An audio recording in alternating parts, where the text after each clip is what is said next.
Hello friends, ఉల్లికాడలతో శనగపప్పు కలిపి ఎప్పుడన్నా మీరు కూర చేయకపోతే ఈ వీడియో మీరు తప్పకుండా చూడండి. ఈ కూరని చాలా సింపుల్గా ఈజీగా ఎట్లా చేసుకోవాలో దీంట్లో మీకు చూపించాను.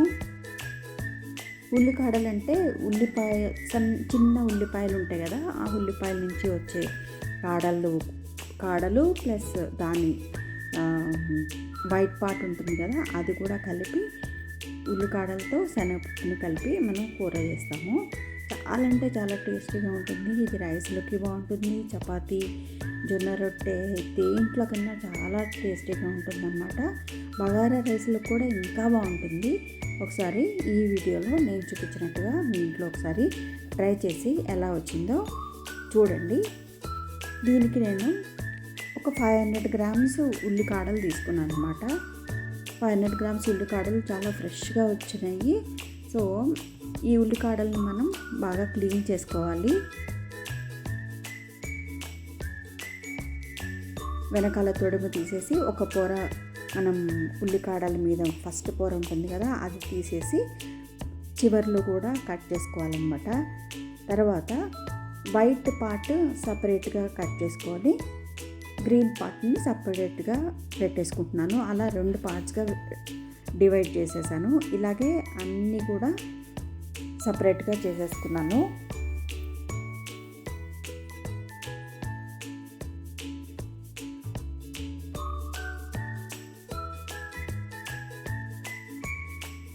వాడిపోయిన రెమ్మలు ఏమన్నా ఉంటే అది కూడా మీరు కట్ చేసి తీసేసేసేయండి. ఇలా వైట్ పార్ట్ని సపరేట్ చేసుకోవాలి, గ్రీన్ పార్ట్ని సపరేట్ చేసుకోవాలి. గ్రీన్ పార్ట్ చాలా త్వరగా ఉడికిపోతుంది అన్నమాట, అందుకని సపరేట్గా కట్ చేసుకుంటున్నాను. అలాగే వైట్ పార్ట్ని సపరేట్గా చిన్న ముక్కలుగా తరిగి పెట్టుకోవాలి. బాగా కడిగి తర్వాత ముక్కలుగా కోసుకోవాలన్నమాట. ఈ విధంగా చేసుకున్నాక 2-3 సార్లు వాష్ చేసుకొని చిన్న ముక్కలుగా తరుక్కోవాలి. చాలా త్వరగా ఉడికిపోతాయి కదా ఈ ఉల్లికాడలు, అందుకని మనం చిన్న ముక్కలుగా కట్ చేసుకుంటే 2 నిమిషాల్లో మగ్గిపోతాయి అన్నమాట. దీంట్లో శనగపప్పు వేసుకుంటే టేస్ట్ మరింత పెరిగిపోతుంది. సో ఈ విధంగా చిన్న ముక్కలుగా తరిగి పెట్టుకున్నాను. దీనికోసం నేను ఒక చిన్న కప్పు, అంటే వెయిట్లో వచ్చేసి ఒక 100 గ్రామ్స్ పచ్చిశనగపప్పు అన్నమాట. ఆ పచ్చిశనగపప్పుని ఒక కుక్కర్లో వేసుకొని దాన్ని 2-3 సార్లు వాష్ చేసుకుని 3 కప్పులు నీళ్లు పోసి మనం 3-4 విజిల్స్ వచ్చేంత వరకు ఉడకబెట్టుకోవాలి. ఇలా నేను వైట్ పార్ట్ అంతా కూడా చిన్న ముక్కలుగా తరిగి పెట్టేసుకున్నాను. ఈ 2 రెడీ అయిపోయినాయి కదా, ఇప్పుడు నేను కుక్కర్ పెట్టేసుకుంటున్నాను అన్నమాట పప్పుకి. ఈ చిన్న కప్పు పచ్చిశనగపప్పు 100 గ్రామ్స్ ఉంటుంది, అది వేసేసుకుని 2-3 సార్లు వాష్ చేసుకోవాలి. చేసుకుని 3-4 విజిల్స్ రానిచ్చేసి పక్కన సైడ్ పెట్టుకుంటే మనకి ఈ కర్రీ 5 నుంచి 8 నిమిషాల్లో మనకి అయిపోతుందండి ఈజీగా. కొంచెం పసుపు వేసాను అనమాట పప్పులో పసుపు వేసిన తర్వాత 3 కప్పులు నీళ్లు పోసి, 1 కప్పుకి 3 కప్పులు నీళ్లు పోసాను. దీన్ని 4 విజిల్స్ రానిచ్చేసి పక్కన పెట్టుకున్నాను. తర్వాత ఒక ప్యాన్ తీసుకున్నాను. దాంట్లో ఒక 2 గరిటెలు నూనె అయితే యాడ్ చేశాను. ఆయిల్ యాడ్ చేసుకుని దాంట్లో అన్ని తాలింపు గింజలు ఏమీ అవసరం లేదండి. ఒక 1/2 స్పూను ఆవాలు, 1/2 స్పూను జీలకర్ర వేసుకుంటే సరిపోతుంది. అలాగే 2 ఎండుమిర్చి వేసుకున్నాను. పప్పులు ఏమీ అవసరం లేదు. కొంచెం కొత్తిమీర, కరివేపాకు వేసుకుని కొంచెం దూరగా వేయించుకుని తెల్ల పార్ట్ ఉంది కదా ఉల్లికాడల్లో, వైట్ పార్ట్ని ఫస్ట్ మనం వేసేసుకోవాలి ప్యాన్లో. తర్వాత 2 పచ్చిమిర్చిని చిన్న ముక్కలుగా కట్ చేసుకుని యాడ్ చేశాను. అలాగే ఒక 1/2 టీ స్పూను పసుపు, అలాగే 1/2 టీ స్పూను సాల్ట్ కూడా వేసుకున్నాను. ఇది కొంచెం మరీ ఎక్కువసేపు వేగాల్సిన పని లేదు, 30 సెకండ్స్ వేగితే సరిపోతుంది. తర్వాత దాంట్లోకి ఒక మీడియం సైజ్ టొమాటోని చిన్న ముక్కలుగా తరిగి యాడ్ చేశాను. మనం ఉప్పు వేయటం వల్ల ఈ టొమాటో కూడా త్వరగా మగ్గిపోతుంది. ఒక 2 నిమిషాలు అయితే ఇలా మగ్గించుకుంటే మనకి టొమాటో స్కిన్ అయితే సపరేట్ అయిపోయి మెత్తగా మగ్గిపోతుంది అనమాట.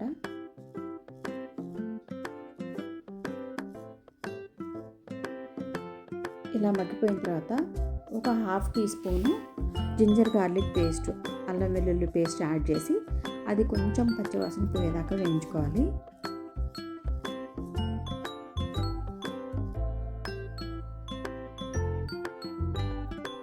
కొద్దిసేపు మూత పెట్టి మగ్గనించుకుందాము.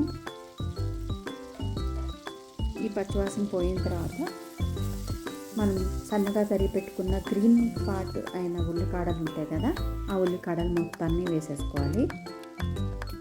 వేసుకుని ఒకసారి తిప్పేసుకొని మన టేస్ట్కి తగినంత కారం, నేనైతే 1.5 టీ స్పూన్ వేసాను కారంని.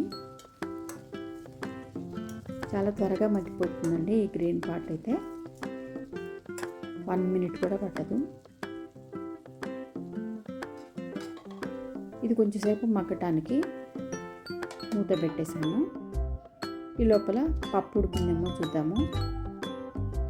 ఒక చుక్క నీళ్లు లేకుండా చక్కగా పప్పు ఉడికిపోయిందండి. చాలా మెత్తగా ఉడికిపోయింది. అలాగే వాటర్ కూడా ఏం లేవు దీంట్లో. ఈ కూరని మనం కొంచెం గ్రేవీ లాగా కూడా చేసుకోవచ్చు. మీరు కావాలంటే ఒక 1/2 గ్లాసు వాటర్ వేసి పప్పు వేసిన తర్వాత కొంచెం పలుచగా కూడా చేసుకొని మీరు వాడుకోవచ్చు. కానీ ఇందులో నీళ్లు వేయకుండా నేను డైరెక్ట్గా ఈ పప్పుని వేసేసాను. మగ్గించుకున్న ఉల్లికాడల్లో ఈ పప్పు వేసి తగినంత కారం 1.5 టీ స్పూన్ వేసాను. మీరు మీ కారానికి తగినంతగా వేసుకోండి. ఉప్పు కూడా సరి చూసుకోండి. పప్పు వేసిన తర్వాత మొత్తం కలిగి తిప్పి ఒక్క నిమిషం మగ్గిపోతే సరిపోతుందండి, కూర అయిపోతుంది. కొత్తిమీర వేసుకొని మనం దింపేసుకోవటమే. ఈ కూర చాలా పిల్లలకి కూడా చాలా బలవర్ధకం అండి. ఒక 1/4 టీ స్పూను గరం మసాలా కూడా యాడ్ చేశాను.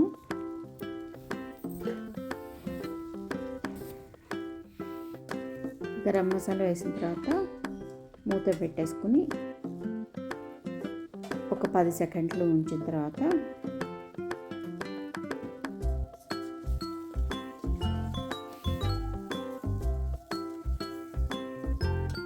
మగ్గిపోయింది, బాగా కలిసిపోయింది కదా. మీకు కావాలంటే ఈ టైంలో కొంచెం వాటర్ కూడా యాడ్ చేసుకొని కొంచెం గుజ్జుగా కూర తయారు చేసుకోవచ్చు. కానీ మాకు ఇలాగే ఇష్టం కాబట్టి నేను ఇదే విధంగా కొత్తిమీర వేసేసి డిష్ అవుట్ చేసేసుకున్నాను. ఈ కూర ఎంత బాగుంటుందంటే ఒక్క కూరనే స్పూన్తో తినేసేయాలి అన్నట్టుగా ఉంటుందన్నమాట. అంత టేస్టీగా ఉంటుంది. మీరు కనుక ఫస్ట్ టైం నా ఛానల్ని చూస్తుంటే ఛానల్ని సబ్స్క్రైబ్ చేయండి. ఈ వీడియో కనుక మీకు నచ్చితే లైక్ చేయండి, షేర్ చేయండి, మీ ఫ్రెండ్స్కి రిలేటివ్స్కి షేర్ చేయండి. మీకు మీ ఇంట్లో ట్రై చేసి ఎలా వచ్చిందో నాకు తప్పకుండా కామెంట్ సెక్షన్లో మెన్షన్ చేయండి. Thank you for watching my video. Thank you.